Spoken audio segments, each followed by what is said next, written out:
before we get deeper into some of these areas, maybe you can just give an overarching, main outline, if you will, of your revisionary theology. I think you've referred to as your particular theory, as if you will, Ralph.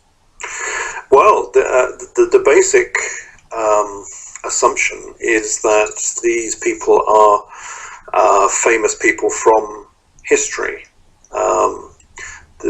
There's always been one big problem with biblical exploration is that all of these people are missing from the historical record. So all of the main characters, all the way through from Genesis all the way through to the New Testament, whether it's Adam and Eve or whether it's Abraham, Jacob, Joseph, King Solomon, King David, Jesus himself, Saul, all of these characters are missing from the historical record. And I never really did believe that that could be so. So, obviously I started looking for these characters. And I believe I found all of these characters in the historical record. And why can I find them and nobody else can? Well, the answer is because their true identity does not equate fully with the biblical story. And that is why people either haven't seen who they are or dare not see who they are, because the story becomes radically changed. Well, I say radically. It's the same story. It's the same chronology, pretty much. It's the same timeline. It's the same characters. It's the same events. It's just that their history is not as it's been sold to us, basically. Mm-hmm. So all of these characters are actually very famous. They're kings, they're queens, they're pharaohs of Egypt. This is a story about real events in a very powerful royal family. So this is not about shepherds and a few starving flocks of sheep. This is about shepherd kings, the famous line of shepherd kings from Egypt, the Hyksos or the Hyksos, depending on how you like to pronounce it. So this is the story. It's a real story about power, about control, about trying to stay in power on the slippery slope of staying in power. It's about wars. It's about ruthless decisions that a king has to make occasionally. And this is the story of the Old Testament. So, in effect, the Old Testament becomes what used to be called the Day Book, which was a diary, effectively, of the kings of Egypt. And they kept a diary, a day book of all the events that happened in the royal court.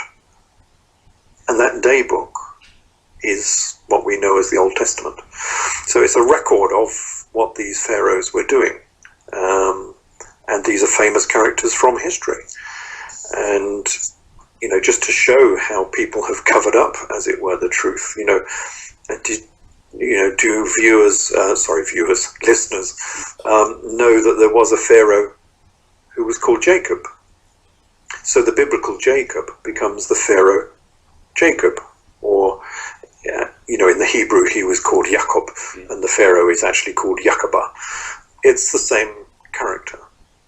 So that's the thread that runs all the way through the 6 books I think I've written on this subject. It's the same story, but I found all the characters from the biblical story. They're all historical characters. They're all very powerful, very influential characters.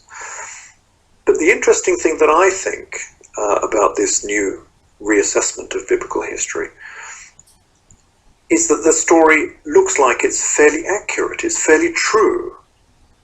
If you read all these strange things that happened in the Old Testament, and a lot of it doesn't appear to make any sense whatsoever, and you think, what were these people eating and drinking in this time?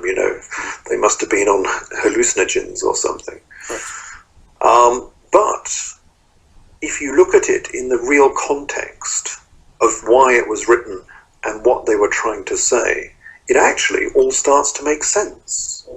So it's not all Looney Tunes stories, that don't seem to make any sense. Suddenly, it all begins to make sense. And a lot of the things that don't appear to make sense in the traditional viewpoint tend to be things like, to do with astrology, the zodiac, things of this nature.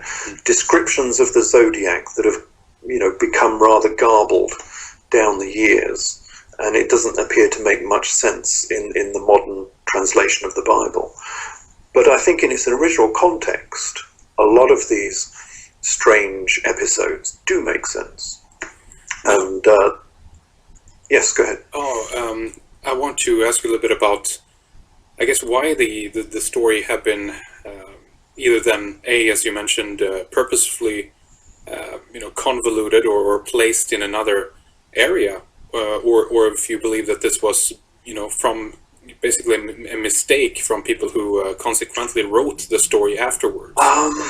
No, I think it's deliberate. I think they went for the victimhood status, which is a very powerful tool to use in bringing people together.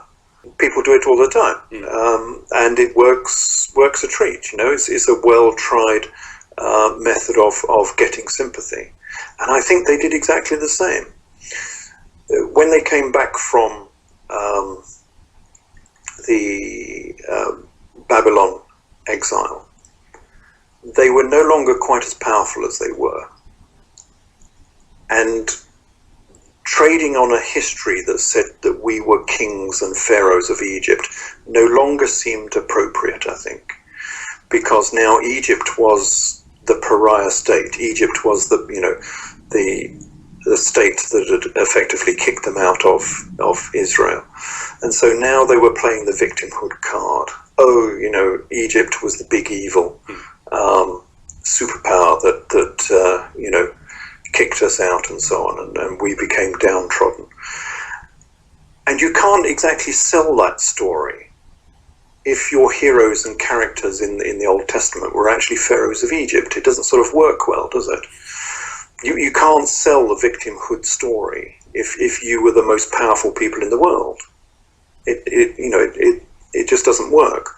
And I think it was actually done deliberately, that they reduced the status of these characters from pharaohs of Egypt, from shepherd kings down to shepherds. I mean, it was a very simple transformation. You didn't have to change very much. Right. You just deleted the word king, and suddenly the shepherd kings, the Hyksos, became shepherds.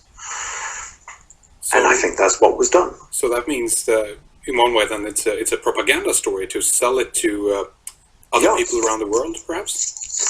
Well, no, I think initially it was to sell to their own people. Remember, if you could only be a Jew by birth. They did not evangelize. So this was to sell the story to their own people. We are the downtrodden, stick together, because all these people are oppressing us. And I think the story worked. That's how they sold it. Now, the New Testament is slightly different. Because the New Testament story is not Jesus' story. Again, I'm not sure if listeners are fully aware, but Christianity has nothing to do with the life of Jesus and the Church of Jesus. Christianity was made by Saul, or St. Paul. It was a completely different sect, as it were. I call it Judaism light, or simple Judaism, because he took Judaism, he took all the most simplistic parts he could of it, and made it into Judaism for Gentiles. So now it could be evangelized amongst everybody in the Roman Empire. And then it was to do with the Jewish Civil War. So they had this big uprising, which was mainly caused, I say in my last book, by Jesus himself. So he was the leader of the revolution, which is pretty much how we see him, actually, except that this was a real revolution, with swords and shields and all the rest of it.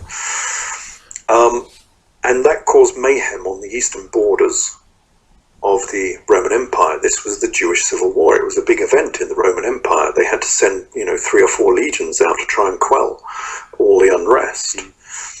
And what Rome wanted then was they wanted a Rome-friendly form of Judaism. Judaism was being a pain in the backside, you might say, for the Roman Empire.